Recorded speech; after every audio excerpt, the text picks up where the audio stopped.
السلام عليكم متتبعينا الكرام لقناة ما بين سطور الخبر. كنتمنى تكونوا بخير وعلى خير وأموركم وأحوالكم طيبة إن شاء الله. والقضية اليوم هي كيف العادة قضية مغربية، والأحداث ديالها وقعوا مؤخرا مدينة الدار البيضاء وبالضبط في منطقة الرحمة، وهي جريمة وحشية اللي استنكروها المغاربة، ورجعت قضية رأي عام والناس كاملين مهتمين ومتبعين الأحداث ديالها. والحمد لله مؤخرا غادي يتم فك لغز المحير ديال هاد القضية. فخليكم معايا حبابي حتى لنهاية الفيديو، نحكي لكم تفاصيل وأحداث هاد القضية من الأول حتى الأخير. وإلا كنتوا أول مرة كتشوفوا القناة ديالي فمرحبا بكم، وما تنسوش تضغطوا على زر الاشتراك وكذلك تفعلوا زر الجرس باش يوصلكم كل ما هو جديد، وخليوا لي لايك وبارطاج الفيديو فضلا وليس أمرا. فبلا ما نطول عليكم اسيادي، الا كنتوا واجدين خذوا شي بلاصه ترتاحوا فيها، شي حاجه تشربوها، ونبداو على بركه الله.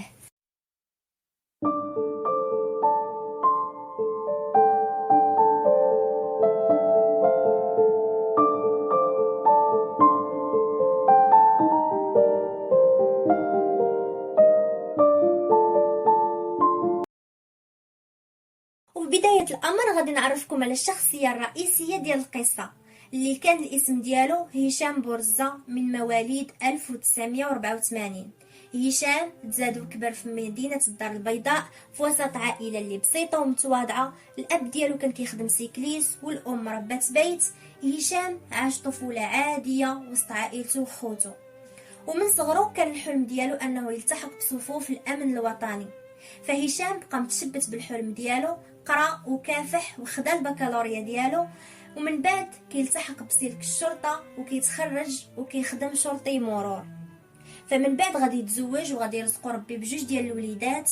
فهشام كان انسان طيب وطموح ومرضي مع والديه ومع الجميع، وكيبغي العمل ديالو وكلشي كيشهد ليه بالاخلاق والسمعه الطيبه ديالو، لا لعائلته ولا الزوجه ديالو ولا كذلك المحيط اللي كان كيعيش فيه وكذلك الزملاء اللي كانوا كيخدموا معاه. هشام كان كيسكن في حي الرحمه هو والزوجه ديالو ووليداته في واحد الشقه مستقله على الاهل ديالو. وفي هذيك البلاصه او الحي اللي كان كيخدم فيه هشام كان في واحد الممر رئيسي، تما كان كيدوز الدوام ديالو كشرطي مرور. هشام كان عنده واحد الروتين اللي كيدوز به النهار ديالو. كيفيق في الصباح كيبقى في الدار مع الزوجه ديالو والوليدات ديالو حتى كتوصل الوحده ديال النهار، كيهز الطوموبيل ديالو فكيتوجه للعمل، وكيسالي الدوام ديالو في العشيه وكيرجع للدار. وبقى على هذا الحال. وكان واحد الراجل اللي هو بيتوتي وداخل سوق راسو وخاطيه الدوران في الزناقي، فكيبقى مكمل حياته على هذا المنوال في امان الله وحفظه. حتى النهار واحد من شهر مارس من هاد السنه، هشام كيف العاده كيفيق، كيهز السياره ديالو، كيتوجه لمقر العمل، كيدوز العشيه كامله هو خدام في امان الله، وكيتصل بالزوجه ديالو كيقول لها واش وجدتي العشاء، راني جاي نتعشى. وهذا غادي يكون هو اخر اتصال بين هشام والزوجه ديالو. فغادي يوصل الوقت اللي موالف فيه يدخل للدار، والو هشام ما دخلش. هنا الزوجه ووليداتو بداو كيتشطنوا عليه، غادي يتصلوا بالعائله ديالو يسولوهم، فهنا غادي يقولوا لهم انه ما شافوهش وما جاش لعندهم. فمن بعد كيحاولوا يتصلوا به ولكن التليفون ديالو طافي. مباشرة غادي يقرروا يتوجهوا لمركز الشرطة ويقدموا بلاغ للبحث لفائدة العائلة.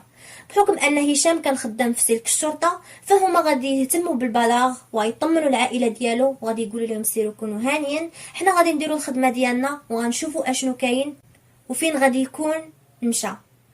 فكتدوز الليلة كاملة وما كاينه عليه حتى شي خبر جديدة، حتى اليوم الثاني اللي كان 2 مارس واحد الراعي اولا كيف ما كنقولوا بالعاميه سارح كان خرج الاغنام ديالو كيسرحهم في واحد المنطقه اللي سميتها دوار الخضاره تابعه لحد السوالم اقليم برشيد. فكيبان ليه واحد القادوس اعزكم الله طالع منه الدخان، الشيء اللي غادي يثير الانتباه ديالو وغيمشي يطل ويبغي يعرف اشنو كاين تما. فكيتفاجئ بجثه انسان محروقه لدرجه التفحم. فمباشرة غادي يتصل بالشرطة اللي كيحضروا في الحين لعين المكان، وأول معاينة كيتأكدوا بأنها جثة إنسان. فكيطوقوا مسرح الجريمة وكيبقاو يقلبوا على شي آثار أو عينات تما، وكيلقاو نظارات عليهم آثار الدماء وكذلك السترة أو الجيري ديال البوليس حتى هو محروق. فهنا كيدخلهم الشك بان الشخص اللي محروق عنده علاقه بالشرطه، فكينقلوا الجثه لمصلحه الطب الشرعي لمعرفه سبب الوفاه، وكذلك باش يحددوا لهم الهويه ديال هذا الشخص ويعرفوا شكون هو وكيفاش تقتل بديك الطريقه المروعه وكيفاش حتى وصل لتما. من بعد ما البحث مازال مستمر كيخرجوا نتائج تقرير الطب الشرعي اللي كيأكد لهم سبب الوفاة هو انهم 7 ديال الطعنات سدات ليه في الظهر ديالو وطعنات في الوجه والعنق والاطراف السفليه مقطعين، فمن بعد عاد تحرق وهكا باش يكون تشويه للجثه والشرطه ما يقدروش يتعرفوا عليه. وكذلك باش يتاكدوا من ان داك الجثه ديال الشرطي هشام اللي كان عندهم شك كبير من بعد ما لقاو الجثه ديالو انها تكون هي، من بعد ما جاهم كذلك بلاغ الاختفاء ديالو وكذلك الجيل اللي لقاو في مسرح الجريمه. فهاد المعطيات كلها اكدتها لهم نتائج التحاليل.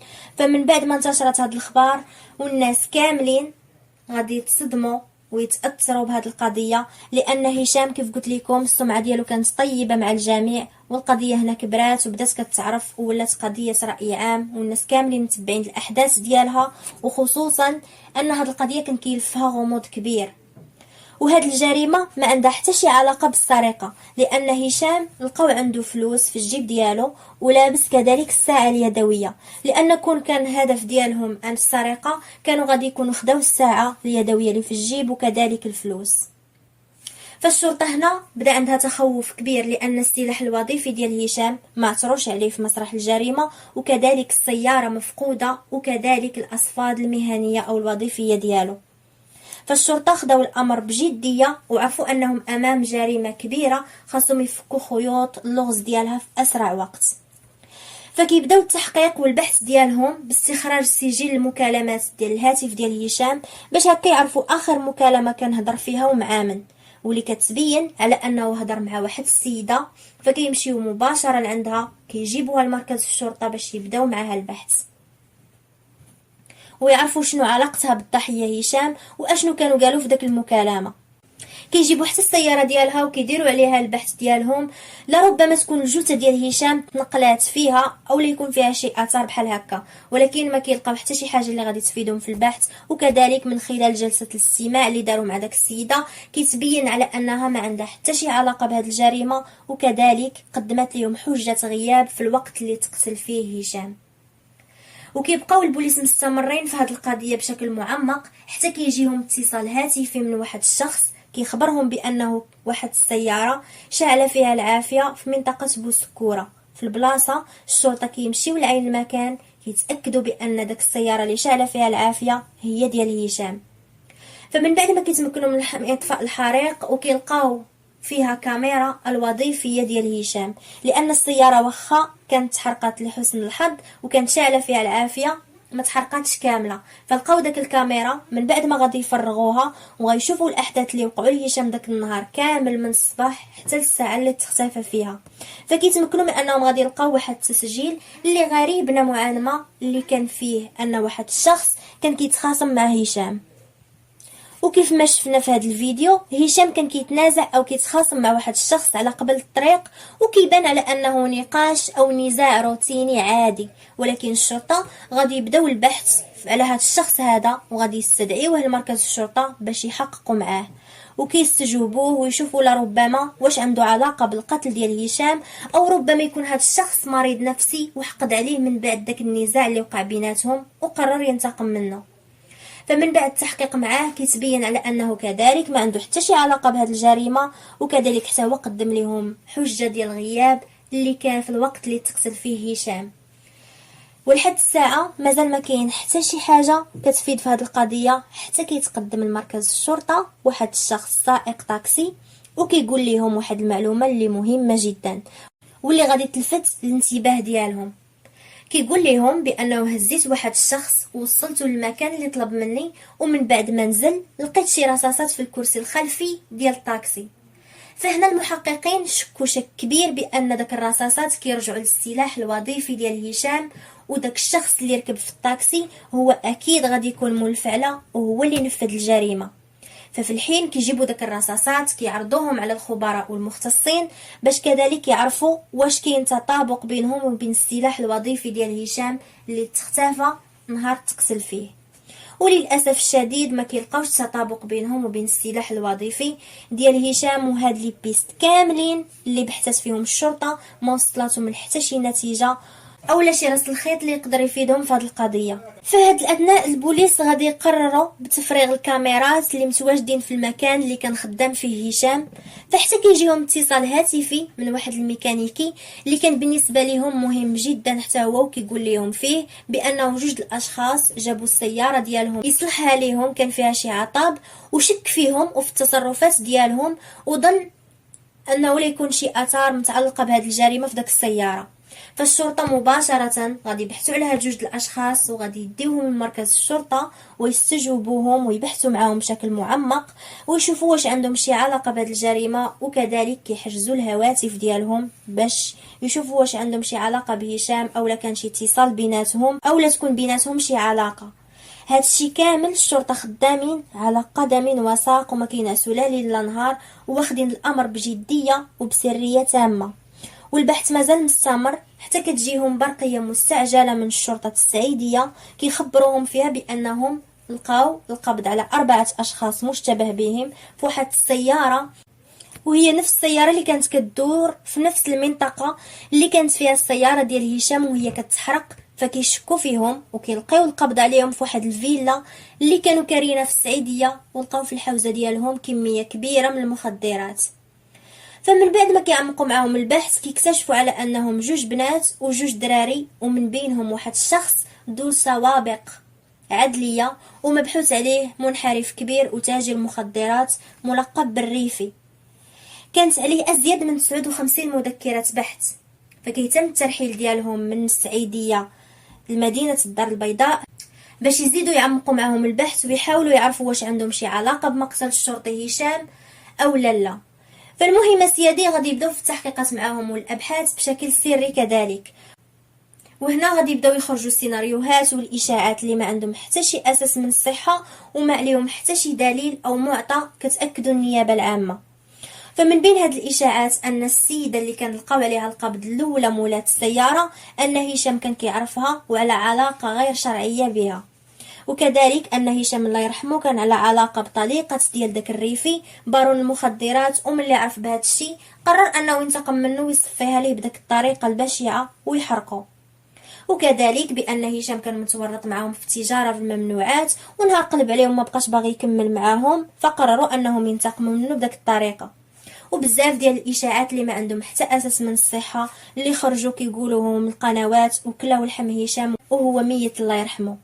وهذا الشيء بطبيعه الحال غادي ياثر سلبا على العائله ديال هشام، وكذلك بزاف ديال الناس اللي كانوا كينشروا الصور ديال الجثه ديالو وهي في ديك الحاله ورجعوا متداولين بشكل كبير بين الناس وما احترموش الحرمه ديال الابن ديالهم، فكيخرجوا في المنابر الاعلاميه وكيناشدوا الناس بانهم يحذفوا داك التصاور وبانهم كذلك يوقفوا هذه المهزله وما يبقاوش يهضروا على الابن ديالهم ويخرجوا اشاعات عليه وحتى تبان الحقيقه.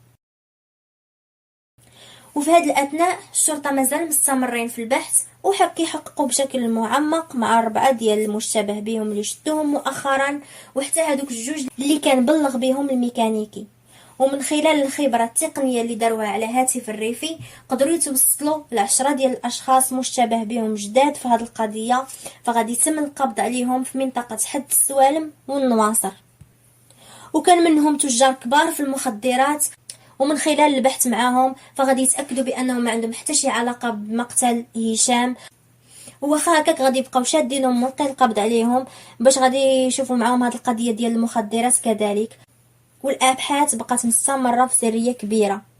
والشرطه في هذه الاثناء غادي يكونوا متبعين واحد المجموعه من الاشخاص اللي عندهم علاقه بتنظيمات ارهابيه داعش، واحد منهم غادي يلقاو عليه القبض في صباح 15 مارس من هذه السنه، وغادي يديوه لمركز الشرطه ويبداو معاه البحث والتحقيقات. وهنا غادي يعترف لهم بواحد الصديق ديالو اللي كاين كذلك بمدينه الدار البيضاء، فغيمشيو يلقاو عليه القبض وغادي يجيبوه ويحققوا معاه، وغادي يلقاو عنده اسلحه وداك المسائل اللي كيستعملوها ملي كيبغيو ينفذوا شي عمليه ارهابيه، وكيلقاو كذلك عندهم السلاح الوظيفي ديال الشرطي هشام ومعاه حتى الاصفاد الوظيفيه.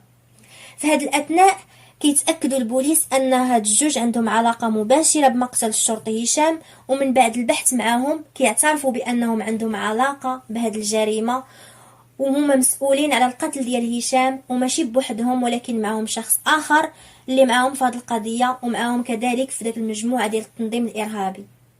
فالشرطه في الحين غادي يتحركوا ويلقيو القبض عليه في سيدي حرازم، وغادي يجيبوه للدار البيضاء باش يبدا معاهم التحقيق. وهاد ثلاثه ديال المجرمين الارهابيين غادي يبداو يعترفوا على انهم نفذوا هاد الجريمه البشعه في حق الشرطي المغدور هشام، وعلى الاسباب والدوافع اللي خلاتهم يديروا هاد الفعله، وعلاش اختاروه هو بالضبط. وفي ضمن هاد التصريحات والاعترافات ديالهم كيقولوا بان هشام ما كيعرفهمش وما كيعرفوهش وما عنده بيهم حتى شي علاقه، والاختيار ديالو تم بشكل عشوائي بحكم انه كيخدم في واحد المكان اللي هو خاوي، وانهم كانوا طامعين في السلاح الوظيفي ديالو باش ينفذوا به مخططات ارهابيه، ومن بينهم السطو على واحد الوكاله بنكيه باش ياخذوا الاموال ويدعموا بها راسهم في داك المخططات ديالهم. وهكذا غادي يبينوا الولاء ديالهم او يثبتوا الولاء ديالهم لداك المنظمه الارهابيه الداعشيه اللي تابعين ليها. وكذلك تعرفوا بان الهدف الرئيسي ديالهم من هذه الجريمه هو زعزعه امن البلاد والاساءه لمؤسساتها وضرب السمعه ديالها في الحضيض. وكذلك غادي يجي في الاعتراف ديالهم انه كانوا متربصين لهشام من بعد ما كمل الخدمه ديالو، كان متوجه للسياره ديالو باش يمشي عند وليداتو، فهنا غادي يهجموا عليه وغيبداو يضربوا فيه، ولكن هشام غادي يبقى يدابز معاهم وغيحاول يدافع على راسو بحكم تبارك الله كان انسان اللي هو رياضي والبنيه الجسمانيه ديالو مزيانه. هنا غادي يبداو يسددوا ليه طعنات في الظهر ديالو والوجه ديالو، فغيطيحوا غادي يهزوه ويديروه في السياره ديالو ويتوجهوا به مباشره لديك المنطقه في دوار الخضاره بنواحي حد السوالم، وتما فين غادي يقتلوه وغادي يقطعوا الاطراف ديالو ويشعلوا فيه العافيه في داك القادوس اعزكم الله. فمن بعد ما غادي يكملوا هاد الجريمه البشعه ديالهم غادي ياخذوا الاصفاد والسلاح الوظيفي ديالو والسياره كذلك، وغادي يمشيو يتلاقاو بالشخص الثالث اللي غادي يقترح عليهم باش يحرقوا داك السياره، لانها تقدر تكون سبب ان الشرطه يوصلوا ليهم ويعرفوهم. فداك الشيء اللي غادي يديروا سيادي لا غدا غادي يديو داك السياره لمنطقه بوسكوره وغادي يشعلوا فيها العافيه، وهذيك هي الوقيته فاش شافوهم الناس فاش كانوا كيشعلوا العافيه وبلغوا بهم الشرطه. وهذه هي التفاصيل والاعترافات اللي كاينه في هذه القضيه لحد الساعه. فالحمد لله واخيرا احبابي تم فك لغز هذه القضيه المحيره، وبانت الحقيقه ديال هشام والبراءه ديالو، وبانه ما عنده حتى شي علاقه لا بالخيانه ولا بالفساد ولا حتى كذلك بالتجاره بالمخدرات، بل هو كان ضحيه للارهابيين عندهم افكار متطرفه. وهذا الشيء ما جايش من فراغ سيادي، بل جاي من التحديات والتكالب على مملكتنا المغربيه الشريفه، واضافه ان الاعداء كثروا في هذه السنوات الاخيره، ومن بينهم الجار السيء الذي حشرنا الله معه في الجوار، وبإعاز من فرنسا اللي كتحاول ما يفلتش المغرب من يديها، لأن المغرب أصبح قوة صاعدة وفاجأ الجميع في هذه الآونة الأخيرة.